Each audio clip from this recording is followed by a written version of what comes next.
What's up everyone, my name is RoyaleRebelle, and in this video I'm going to talk about why I think Dead by Daylight should remove the DC penalty. Now before we really get into this video, I'm just going to start off with, I know this isn't a popular topic or a popular opinion, but we are going to keep the comments respectful. If I find any comments to be disrespectful, I will be removing them, and I also want to make it known this isn't me actively advocating for the DC penalty to be removed. This is just me giving my opinion. And let's be real honest with ourselves. I'm not a creator with any real influence over behavior anyways. But with that, let's get started. Ultimately, this comes down to how I view gaming. Gaming is supposed to be fun. It's a form of escapism for a lot of people. If someone is feeling so upset or so miserable doing something that's supposed to be fun, why are we punishing them for it? In my opinion, we shouldn't be punishing someone for removing themselves from an unenjoyable environment. And I've seen plenty of people ask, well, what about the other players? What about your teammates? Now, first off, I don't think anyone should be prioritizing strangers' happiness over their own.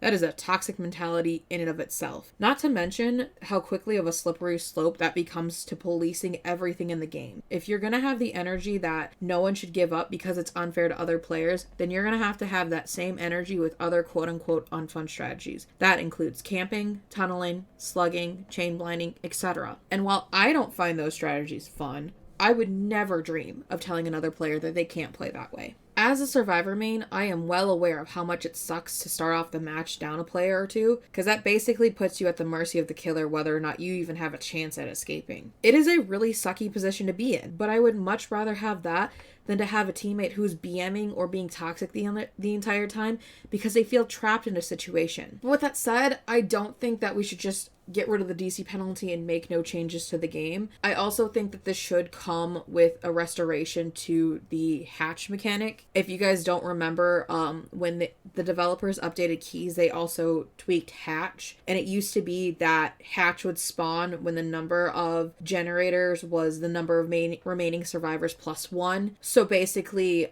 it would mean that it would spawn at 5 gens if all 4 survivors were alive, spawn at 4 if 3 survivors were alive, at 3 gens if 2 survivors were alive, and then of course if there was 1 person left, it would spawn open like it does now. But I also want to make it known I carry this same energy when it comes to killers. So like personally, I haven't come across any memorable bully squads at the time of making this video, but I can't imagine how crappy it feels to feel stuck going up against players who are playing in a style that only achieves making you miserable. Because let's be honest, the purpose of a bully squad is not to get the objective done, it's to be toxic and be up in the killer's face. I don't think that's something players should be punished for leaving or being forced to endure because they don't want to be punished for leaving. I also want to use this video to address at least one misconception I've heard about the DC penalty, and that's when the DC penalty is disabled, we see an uptick in players DCing. Now, I'm not going to sit here and pretend that nobody abuses that when it happens, but I don't think a lot of players realize that behavior removes the penalty when there are game-breaking bugs. Now, I've actually shared this opinion on my TikTok about the DC penalty, and this was around the same time that PlayStation users were experiencing a bug that prevented them from moving at all in the match. Effectively, the game was unplayable at times for PlayStation. So in response to that, behavior removed the penalty on that system because players weren't able to play. Things were so broken on their end. So with that in mind, it makes perfect sense that there would be an increase in DCs when we see there are game-breaking bugs. But just because you aren't experiencing those bugs doesn't mean there's not a reason for the uptick in DCs. Like, unless you're in a Swift with somebody, like, you're not gonna know when somebody has this game-breaking bug. And to be honest, I really do believe that removing the penalty would only cause a temporary spike in players DCing. But that's honestly the same anytime anything new comes to the game. We see it nearly every chapter when a new killer is released because it's new. People want to test out how it changes the game. There are plenty of players who still find Wesker obnoxious just because he was so popular at release. But now we've moved on to the next chapter and he's not nearly as annoying as he used to be. I also think allowing players to DC might give the developers some insights into making the game more fun. It could be a data point to show what's causing players to leave matches. Like, for example, if you've got a bunch of killers that are suddenly DCing and then there's this trend that like chain blinds are being hit like before leaving, that may be a sign that the game needs to limit the number of times a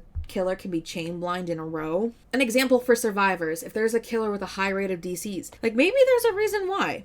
So like using Pinhead as an example, I'm not calling him overpowered, but he does have a design that favors going up against teams with no communication, which is the entire basis of Dead by Daylight. If he has an abnormally high DC rate, it could be a sign that he needs some tweaking. Like, if there are truly overpowered killers, I think DC rates could be a good indicator that they need some tweaking. But those are just two examples that come to mind. I've also seen a few suggestions around a DC penalty that I think are pretty interesting. Now, I don't agree with all of them, but I still think they're worth sharing. So like this first idea, it's the idea of a team surrender. Basically think of Valorant. They have this mechanic. So the idea is that if one person wants to give up, the team can vote. And if everyone votes yes, then the game will end. I don't love this idea because not everyone has the same idea of what a fun match is. Like, that's not an objective thing. So like going up against Nurses, for example, because she is probably one of the most popular killers to DC against. I personally love going up against Nurse players. She is one of my favorite killers to go up against, even though I know I'll most likely lose. But not everyone feels that way, especially because she is considered one of the most overpowered killers in the game. Now, before anyone comes after me for saying that, I got that